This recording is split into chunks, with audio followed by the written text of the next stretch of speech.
guys see this? Trump just deployed the National Guard to help fight crime in D.C. You never know with Trump. D.C. could mean Washington, Diet Coke, or Dean Cain. You don't know that. That's as good as the comedy gets there with the Jimmy Fallon show. They've got rooms full of professional writers, and that's Diet Coke and D.C. and Dean Cain. Dean Cain's the Superman guy, who actually was on my television show on Newsmax once. Dean Cain is a pro-American person. Superman played Superman and the television show and movie also? I'm not sure. No, just TV show. Very nice guy, very normal guy, down to earth. Dean Cain. Yeah, he was on the Right Squad with me on the Newsmax channel, and a very nice guy. Now the news media, they're mentally ill. I think all of them are mentally ill. The Democrats trying to spin crime statistics in favor of the Democrats as they campaign for more crime. The Democrats are now pushing for more crime, less law enforcement. Amazing stuff. The President of the United States intervening because he had seen enough. Now, again, the Democrats rioted from coast to coast, billions in damage, dozens murdered, thousands injured, literally more than 2,000 police officers injured when George Floyd was being arrested and resisting arrest yet again, which he had a long history of doing, and he died of cardiac failure while there was fentanyl and methamphetamine coursing through his veins. And the Democrats rioted from coast to coast. But if a nice young man comes to Washington to serve as an intern on Capitol Hill for a Republican member of Congress, and if he's gunned down on the streets of Washington, the Democrat Party doesn't care. There will be no riots about that. If a young guy, what is this guy, 19 years old, the Doge guy who was beaten nearly to death on the streets of Washington by a gang of 12 minors, no less. And the Democrats, they catch him and they just let him go back on the street. There will be no penalty for you. But President Trump he sees these crimes and he's offended by a mob of 12 minors, Utes, attacking a nice young man who came to Washington to serve under Doge and the Trump administration. That's why the Democrats don't care if he had actually been killed. And the two Israeli embassy employees gunned down and murdered at a Jewish event at a Jewish museum. You got a 21-year-old intern, Eric Tepanian Yakum, who was gunned down in Washington, D.C. President Trump was upset by that in kind of the same way that every filthy criminal Democrat was outraged by George Floyd dying of cardiac failure while resisting arrest, and they burned and looted. And President Trump says, well, we're not going to burn and loot cities from Seattle and Portland to Boston and New York, and we're not going to make mob street violence normal as the Democrat Party did over George Floyd, who they've sainted. But he can't even slow the rise of the oceans like Barack Obama. But there are people being gunned down and beaten and robbed on the streets of Washington, D.C., and the Democrats don't care. They genuinely and sincerely don't care about that. But the career criminal junkie resisting arrest, George Floyd, got to burn the country down for that, right? Because the Democrats. Now, again, Edward Korestein was the Doge guy who they call Big Balls, but he's got a real name, Edward Korestein. And he was beaten to a bloody pulp by a violent mob of teenagers. Teenagers murder a lot of people, by the way. Democrats love to have their teenagers do their murdering for them because then they can't be tried as adults, And the Democrats are fighting for more crime. They're fighting for criminals. President Trump is standing up for Edward Korestein, who was beaten to a bloody pulp by a violent mob of Democrats who were trying to carjack a young woman, and for Tarpanian Yakum, and for his mother, who's crying every day because her young son came to Washington and was gunned down on the streets of Washington. So how is it that George Floyd's life is so important and the lives of these young people not important at all? 2 young, very young Israeli embassy employees gunned down, and the Democrats don't care. And Republicans don't riot and loot. January 6th. And let's go to Dana Bash at CNN. Because the media, and I know Dana Bash too. I knew Dana Bash from the day she came through the door at CNN as an intern. And I won't get into the details as to how things went from there. But let's say she worked her way up. And amazing stuff. Now, yesterday, Dana Bash on CNN was talking about D.C. and President Trump saying he's going to start fighting crime in our nation's capital because this is unacceptable and unforgivable, inexcusable. And he's going to fight for truth, justice, and the American way. And here's Dana Bash. As we go to break, I should note that the most violent moment in recent history in D.C. was January 6th. And it was an attack on the United States Capitol by a lot of people who were doing it in the name of Donald Trump. And it included the people who were hurt, included members of law enforcement. Now, Ashley Babbitt was a 12-year veteran of the United States Air Force, and she was gunned down without warning by a U.S. Capitol police officer who was given medals and awards for shooting Ashley Babbitt, who was kind of laughing and smiling, and there was a scrum going on. Oh, we had to save democracy. And that was the most violent day, was it? It was more violent than the day that 2 Israeli embassy employees were gunned down and murdered on the street by someone yelling, "Free, free Palestine." Was it more violent than the Democrat self-immolating at the Supreme Court and killing himself on Earth Day because he didn't want people putting smoke into the air as he set himself on fire? Well, was it honestly more violent than days where we had 6 children shot on a single day by Democrats across Washington?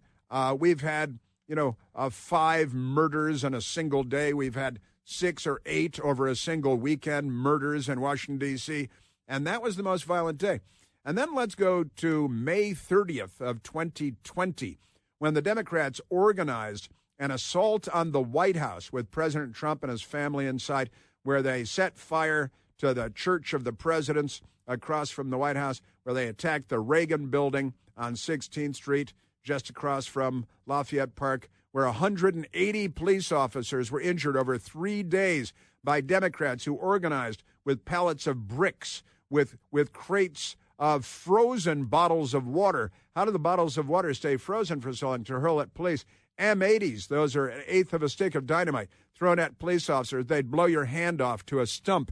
And Dana Bash doesn't remember any of this. She's not even aware of this. They don't follow the news.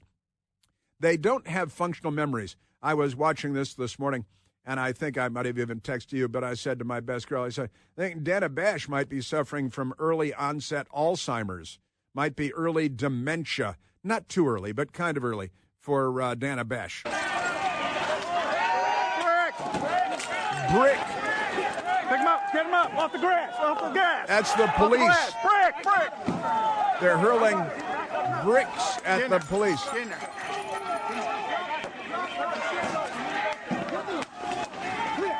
Now, Dana Bash doesn't remember that this went on for 3 days, not for 2 hours at the Capitol, where only Ashley Babbitt was killed. But in D.C., the news media, again, and this went on for 3 days. It was May and June. It went into June 1st. I think it was the 30th. That it was 3 days, 3 nights. And Dana Bash, the most recent day, and, December 6th.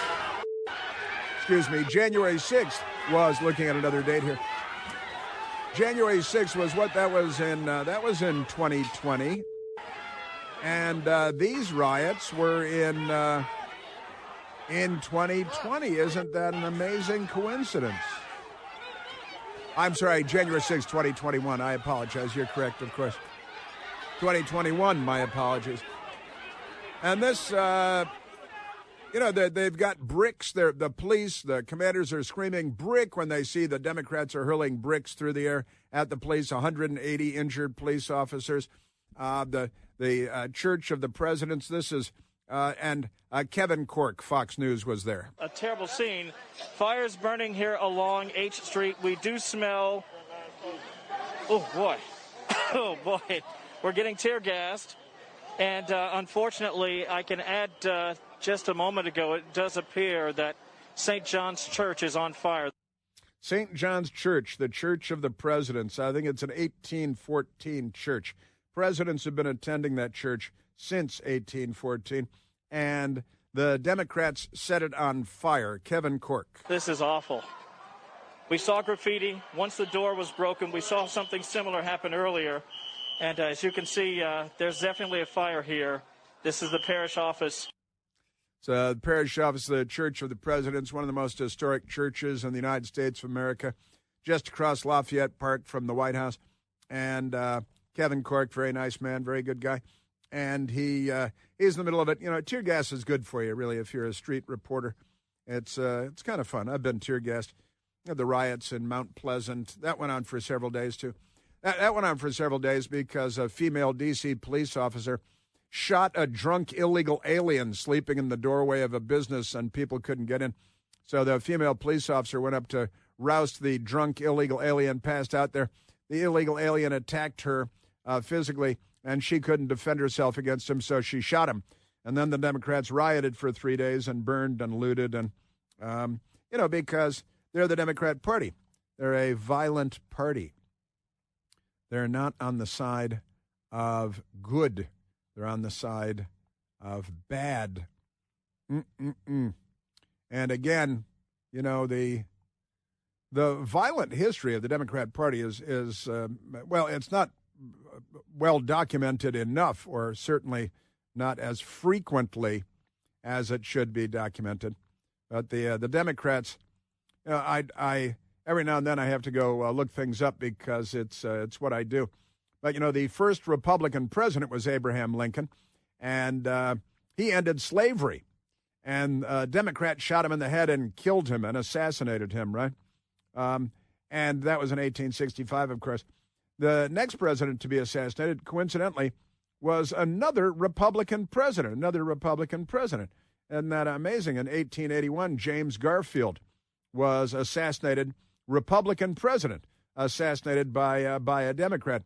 And then, it's going to be a shock to everyone, I think, but in 1901, the next president was assassinated, William McKinley, another Republican president. Isn't that shocking? What are the odds that the first 3 presidents assassinated were Republican presidents, and that includes the first Republican president ever. And then in 1963, of course, John F. Kennedy, the first and only Democrat president ever assassinated, was killed by a communist. All right?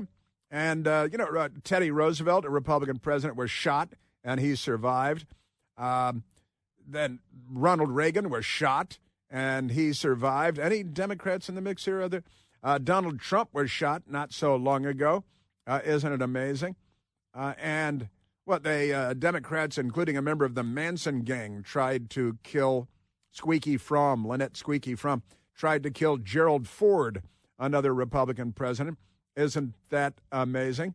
And your Democrat Party, I think they have a long and storied history of political violence, but it's not taught in school, and it's never mentioned in the New York Times when they're talking about political violence. Isn't that interesting? Just amazing people, these Democrats. I think that might be a threat to our democracy. What do you think? To our constitutional republic, which is what it actually is. But the Democrats. The big wireless companies are pulling one over on all of us. It's time to switch to consumer cellular. Listen, I switch. I'm getting the same fast, reliable, nationwide big wireless coverage without the big wireless cost, the bill at the end of the month. And it's not just about saving money on the bill at the end of the month, although that's good. It's about not being used and abused by the big cell phone companies. Do you even have any idea how much data you use every month? Most people over the age of 50 don't have any idea. I don't, certainly. And we use less than 8 gigs of data every month. But Big Wireless, they shove you into an unlimited plan because they need to redistribute your payments to cover the cost of 20-year-olds who are using 10 times as much data as you're using on the phone all day and all night. So if you're not using all that data, you are the one being used. Sorry to have to report. Had enough of that? Go with Consumer Cellular. Listen, they set me up with a service and a phone. It's incredibly easy to do. You call, you talk to an actual human being, not a robot. That person is based right here in the United States, not on a space platform. And they're actually helpful. Imagine that. It's going to take you about 20 minutes, and you're going to make the switch today. Call 1-800-760-0702. That's 800-760-0702.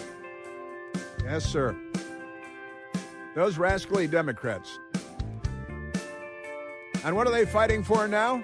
They're fighting for more crime.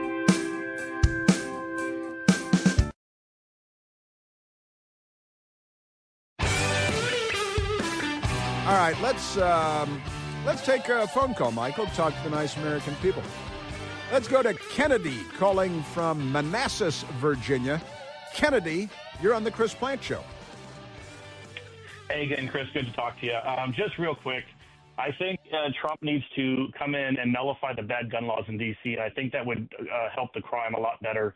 I'm not a big fan of this whole federalize and, kind of like, take over the city with federal law enforcement and the National Guard and everybody.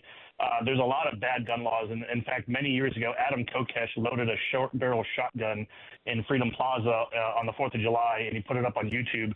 And the ATF subsequently kicked in his door and threw a flashbang in his house and carted him off to jail and charged him with a felony. And I think that's completely wrong. I think there's way too many bad gun laws on the books in D.C. And also, I was looking at the White House Twitter page, and they have, Operation Make D.C. Beautiful Again. And they have a bunch of these pictures of these people they're arresting, and one of the charges that they're arresting is possession of a firearm. And I'm sure that's a felony, and it shouldn't be. Possession of a firearm in America is protected by the Constitution. I think Trump needs to work on being more of a friendly gun owners, more of a friendly president to gun owners, and he needs to nullify some of these bad gun laws. Well, D.C. is and has always been very, very unfriendly to the Second Amendment. The Supreme Court, of course, had to push them back to allow residents like myself to even own a firearm and certainly a handgun. And I'll tell you another one, Kennedy, is, we got this taxation without representation stuff on our license plates and things. I'm all for no representation in Washington, D.C. as a federal district. But I think there should be no taxation if you live in Washington, D.C., since there's no representation. And that would turn D.C. into the Gold Coast Supreme in America.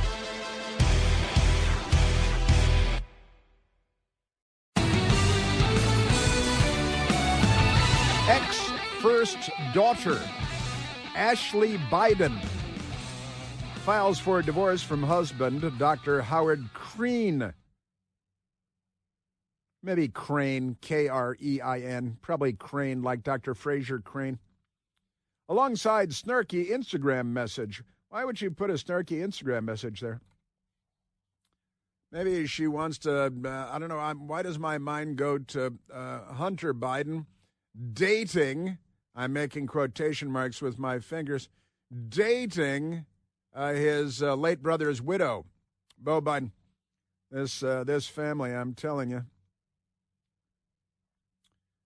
Former President Joe Biden's daughter, Ashley Biden, has filed for a divorce from her plastic surgeon husband. That makes perfect sense, doesn't it? Dr. Howard Krein, after more than 13 years of marriage.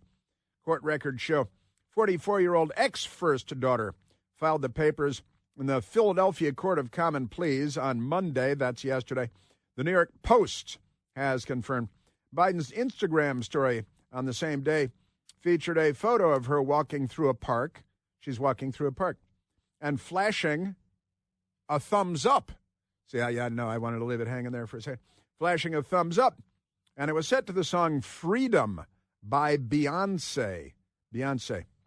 According to the Philadelphia Inquirer, which first reported the divorce filings. A little freedom of freedom. Love. Isn't it grand? She also posted the quote that read, "New life, new beginnings means new boundaries, new ways. New ways of being that you won't look or sound like they did before." But you're divorcing the plastic surgeon. I think if you want, if that's your goal, it should be stay with the plastic surgeon. What do I know? Details on what caused the split weren't immediately clear. I'm guessing Hunter might have been involved in some way, though. Divorce records aren't made public in Philadelphia. Really, it's specific to Philadelphia. Biden and Crane had tied the knot in Greenville, Delaware, back in 2012, 2 years after being set up by her late older brother, Beau Biden. He's everywhere, isn't he?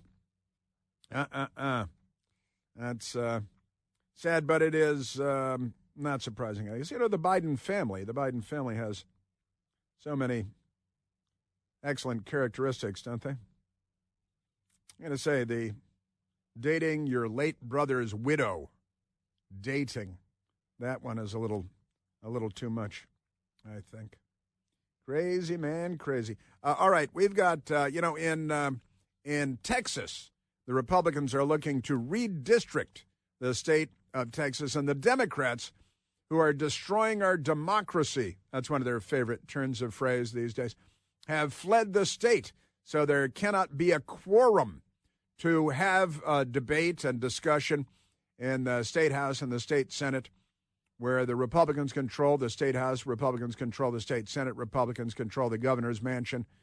And the Democrats, they're very angry about this because their way of gerrymandering is more finessed, they think. A lot more finesse because they do it when the media is in favor of it.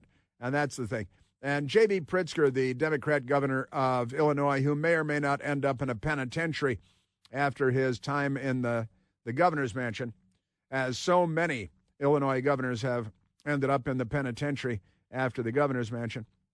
But here's a great piece in the left-wing Politico out of Washington. Democrats try to separate their tactical use of redistricting from that of Republicans. See, that's the headline. And when you're a Democrat, you've got fake reporters like Gregory Cervinsky at Politico writing these fluff pieces for you. Democrats try to separate their tactical use of redistricting from that of Republicans. And it says Republicans say that's hypocritical. Imagine such a thing. Illinois Governor J.B. Pritzker and former U.S. Attorney Eric Holder, that's Barack Obama's wingman. He was his attorney general and his wingman. But if Trump's attorney general is his friend, that's a big problem in the New York Times. Eric H. Holder are pushing back against the notion that Democrats' gerrymandering efforts bear any resemblance to Republican plans to extract 5 new seats in Texas ahead of the 2026 midterm elections. Now, this is very, very angry, and they're lashing out, and Pritzker and tells Kristen Welker, who's fluffing him, oh, no, this is completely different, when it's not different at all, of course. In fact, the Democrats started it.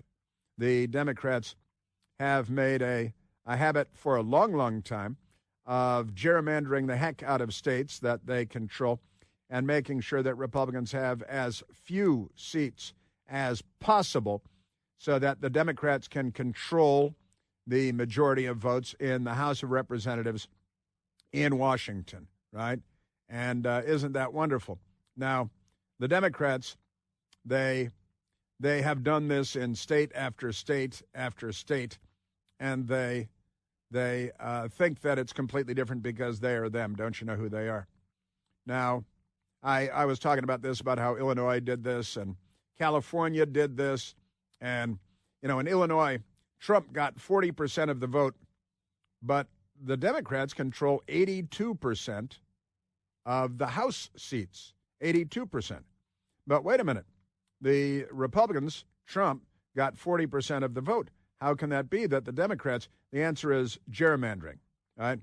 In New York, Trump got 43% of the vote, but the Democrats control 73% of their House seats, the seats in the House of Representatives, because they gerrymander the hell out of the districts until they know these are secure districts for them. In California, where Gavin Newsom is the hair gel governor, Trump got 38% of the vote, but Democrats control 83% of the House seats, 43 of the 52 House seats. But that's not proportionate, not at all. And that's because the Democrats gerrymandered the heck out of it. In Texas, Trump got 56% of the vote, and the Republicans control 66% of the House seats. And that would be perfectly normal in a Democrat Party context. Nothing to see here, right? And now, with that said, let's get to Gavin Newsom, because Gavin Newsom heard that Texas is redistricting, and he's like, oh, yeah? Well, if you're going to do it, then I'm going to do it. They have the brains of children. Hey, President Trump, it's time to stand down. It's time to, dare I say, do the right thing. Actually see how that feels for you, doing the right thing. Civil war. If you don't, California will neutralize anything you do in the state of Texas. We're not going to sit back and watch you light democracy on fire. We will fight fire with fire. It's on fire again, see, because that's the thing. Isn't that amazing? But the Democrats control 43 of the House seats in California. There are 52 House seats in California. The Democrats own 43 of them.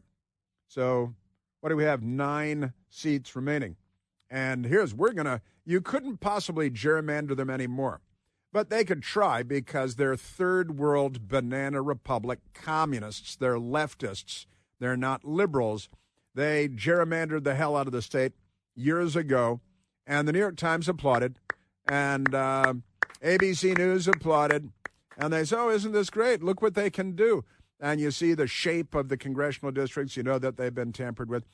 Now, Governor Greg Abbott of Texas is having none of this, and Gavin Newsom is, oh, well, then we're going to do this. And they're really pushing the country to the brink of civil war.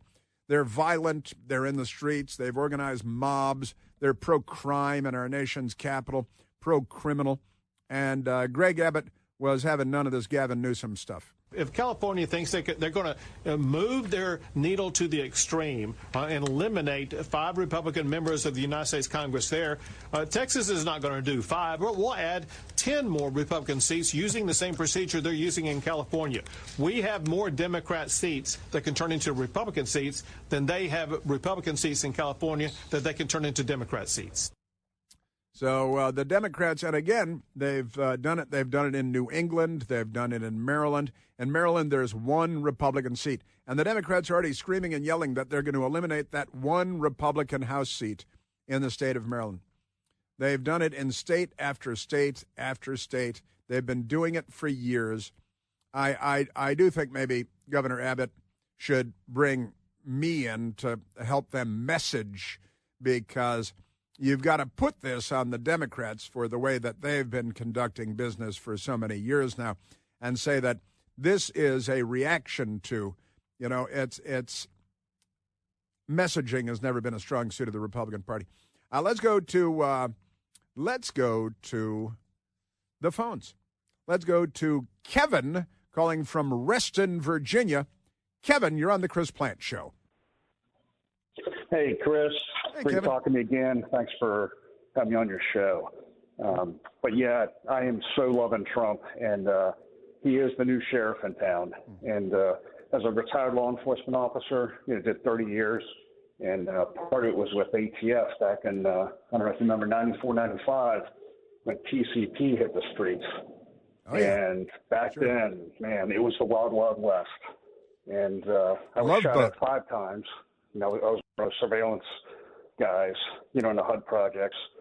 And, luckily God was looking out for me, and I had 5 cat lives. Mm-hmm. And 2 of my best friends who were ATF undercover officers, were both shot in the arm, and luckily, recovered, doing undercover work. And I don't know if you remember back then, but it was back in November 2024, and we were out working the streets, doing jump outs and stuff. And you were more worried about the guys around you than you were the guys you're doing surveillance on, because they would shoot you. They would shoot cops, just for no reason. And I don't know if you remember when the in D.C. police headquarters was when their cold case squad, it was FBI agents and MPD detectives, and they had a guy in there interviewing him and a couple others for homicides, and the guy pulled out a gun and he killed the 2 FBI agents and the lead MPD detective. And that was FBI agent Dixon, Miller, and Hank Daly with MPD. And that was just crazy. There was also another officer was just killed sitting in his cruiser. It was just crazy. And it was the Wild Wild West.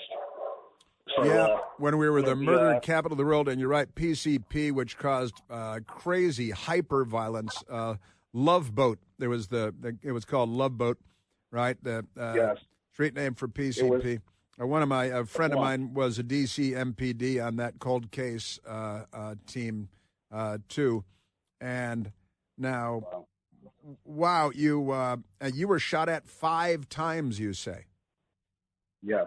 Yeah. And this is you're talking DC and all of this now.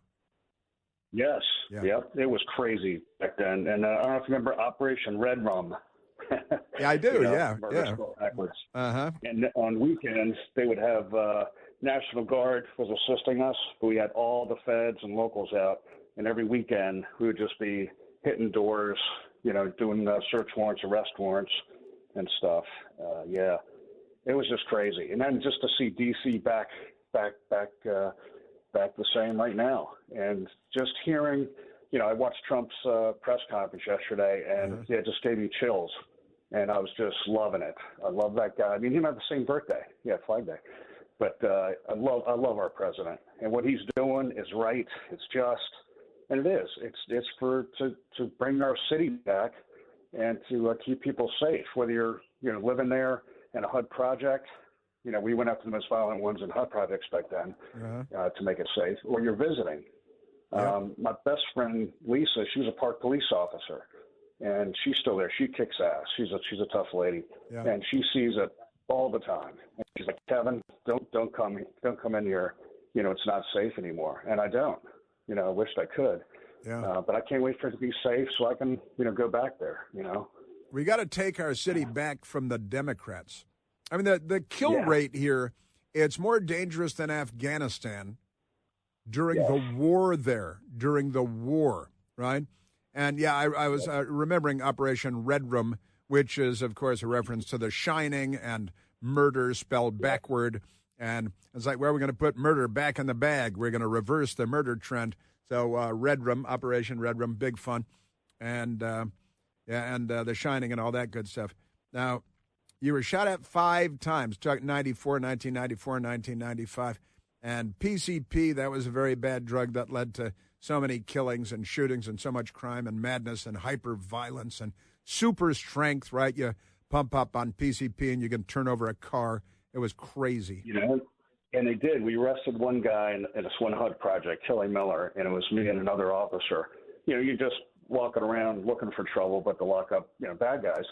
And this guy, we walked into a unit that was vacant, and he runs for the closet to pull out a gun to shoot us. So we tackle him, and we get him on the ground, and he was on PCP, and then we had to have other officers come in to restrain the guy. And my left wrist, I had to get surgery on because it tore all the ligaments there, and I got a pin through it. And, it was crazy. You couldn't arrest the guy just on your own. It'd take multiple guys to do it. And I'm thinking about all those officers now and our National Guard going into battle, to clean up the crime. And I just think about them every day, that they'll all be safe, and won't get shot and stuff that what we went through back in 94, 95. Wow. All right. And you're all with Trump and you want to see DC cleaned up and of course, taken away. You want to see home rule stay or go? Oh, go. Are you kidding? It belongs to us. It belongs back to the USA. Yeah. And yes, Trump and his team need to take it over and keep it that way. A federal district. Yeah. Yep. Yeah. The District of Columbia is a federal district. There's options. They're out there cleaning it up. Don't seem to understand that. And illegal immigration is illegal. These are pretty fundamental things. The Democrats have lost sight of everything that's sane and rational, and they think they're 75 genders. The Democrat Party is a loony bin. Kevin, I'm saluting you, my friend. God bless you, and congratulations on surviving the madness of Washington, D.C. in the Love Boat era, the PCP era. That was a time, all right. That was a time. Thank you, Kevin. Illegal immigration is illegal.